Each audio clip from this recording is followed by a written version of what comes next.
Okay, so I wanted to make sure I did an episode today because I missed Friday and Saturday because I was just really tired.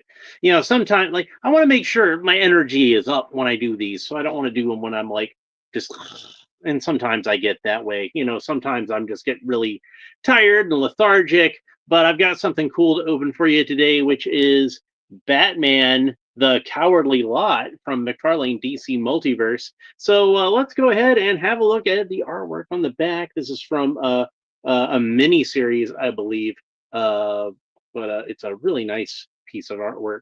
And this is a pretty vanilla Batman. I believe that's that weird scarecrow that McFarlane already made a figure of. So let's go ahead and open it. I haven't read this story, by the way, but it's a cool looking Batman figure. It's a good vanilla Batman. I like vanilla Batmans. And my favorite tend to be the blue and gray Batman, but I like solid black Batmans and I like black and gray Batmans. So let's go ahead and get him out.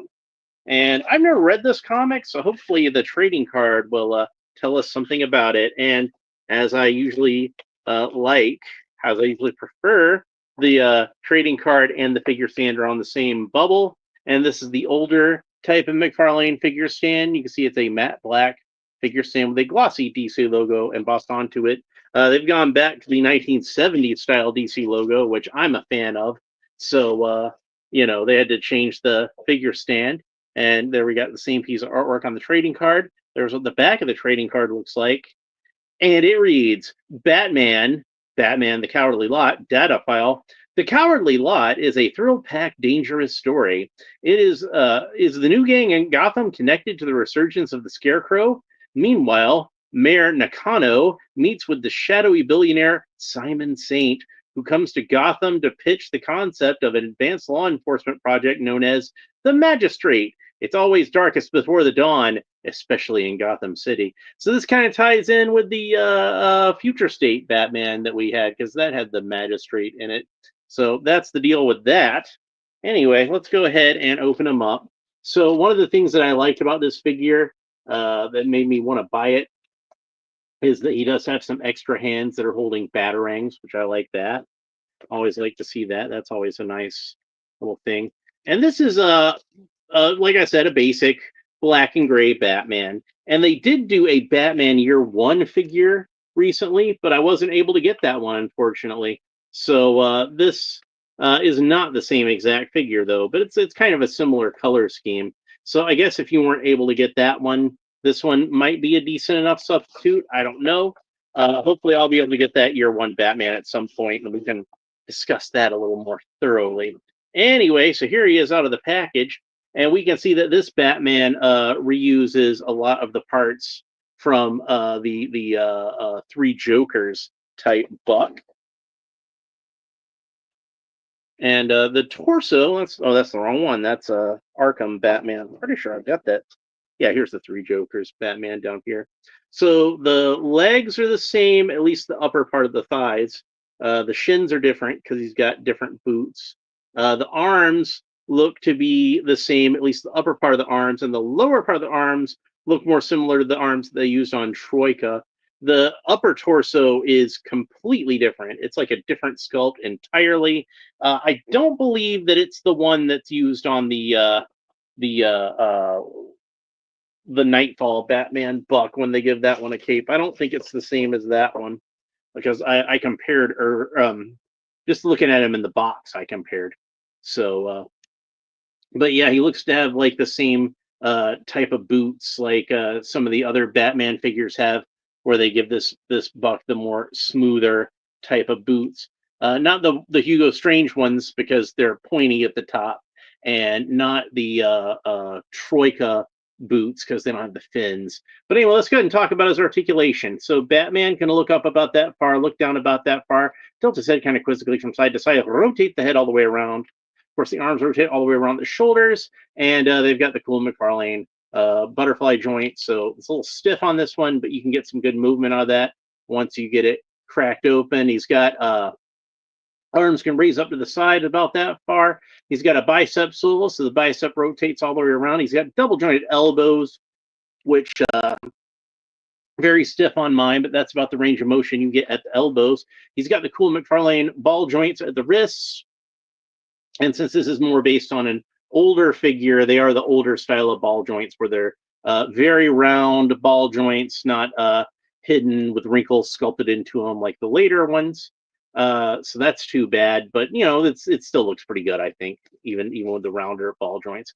So he's got the cool McFarlane torso articulation, which of course rotates all around where the torso meets the where the rib cage meets the abs and where the abs meet the utility belt, but it is going to kind of bump up against the utility belt when you rotate it at the abs. And of course, it can move from side to side like that, bend back about that far, bend forward about that far.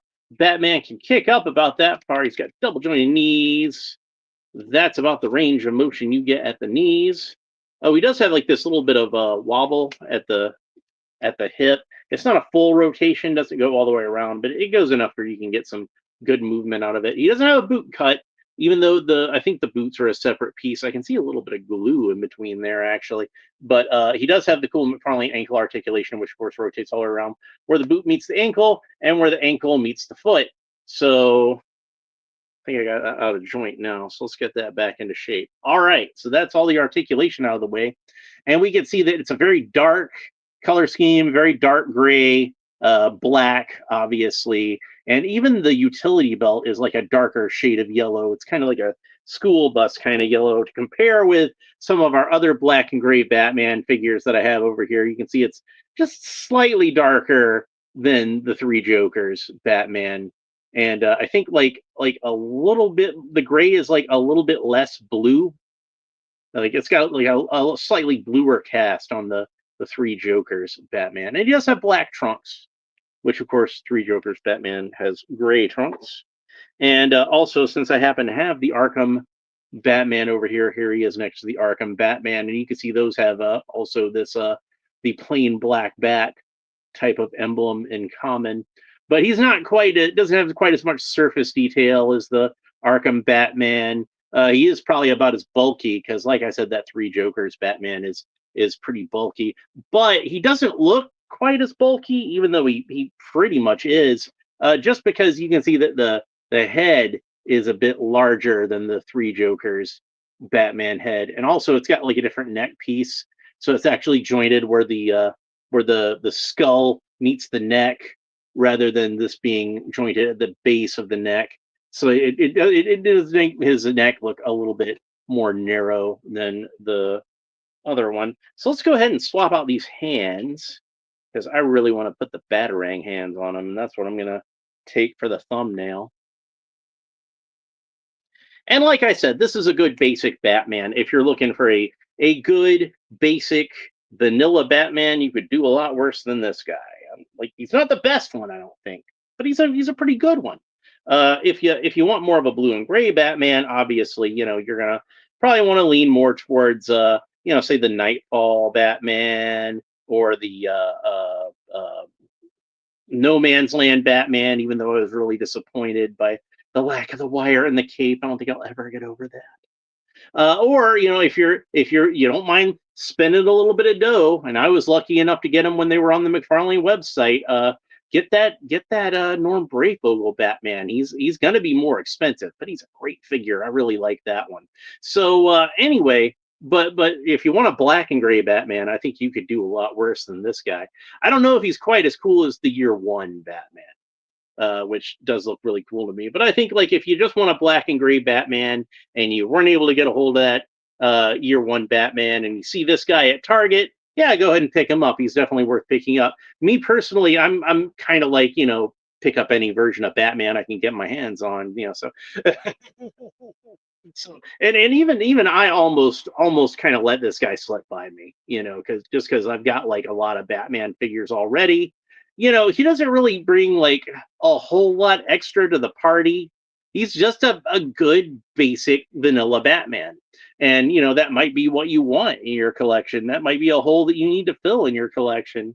So of all the Batman figures that I've opened up in this latest batch, with the No Man's Land Batman and the Troika Batman, I think the Troika one has been my favorite. So yeah, the Troika one is easily favorite so far. I don't know why I'm saying I think. No, he is. I'm not sure which one I prefer between this one and the No Man's Land Batman, just because I do like that blue and gray color scheme. I thought they did a great job. If they'd wired the cape, I would definitely say that that guy is the superior one, and this guy would be the third place of all of those. But since this guy has a wired cape and that one doesn't, it makes it a little bit more even. You know what I mean? So, but they're both good figures, both worth picking up. If you can only pick up one, I guess it depends on how strongly you feel about that wired cape. Anyway, what else do I have over here? Oh, we've got one more Batman figure to open up because we got the year 2 Batman and we got this weird barbarian Batgirl figure. I got some things to say about that one. And we got Kite Man. So we still got a few more figures in our Batman stack left to open up. And then I've got like more DC Multiverse figures. We got a stack of Green Lantern figures at this point. Oh, and I still got those Ninja Turtle figures I want to open. So I actually picked up another Ninja Turtle figure. Do I have it over here where I can reach it? I don't think I can reach it. Unless this is it. No, that's a comic book. That's a very thick comic book. Anyway, I did get another Ninja Turtle figure, and it's another figure of the Shredder. So I guess it's a good thing I delayed that because now I can open all of those together. So I might go ahead and open those after I do after I finish up the Batman figures. But anyway, that's pretty much it for this episode. I hope you enjoyed it. If you did, please make sure that you like and subscribe and leave a comment down below. YouTube likes it when I say like and subscribe, so I tend to try to say like and subscribe a lot.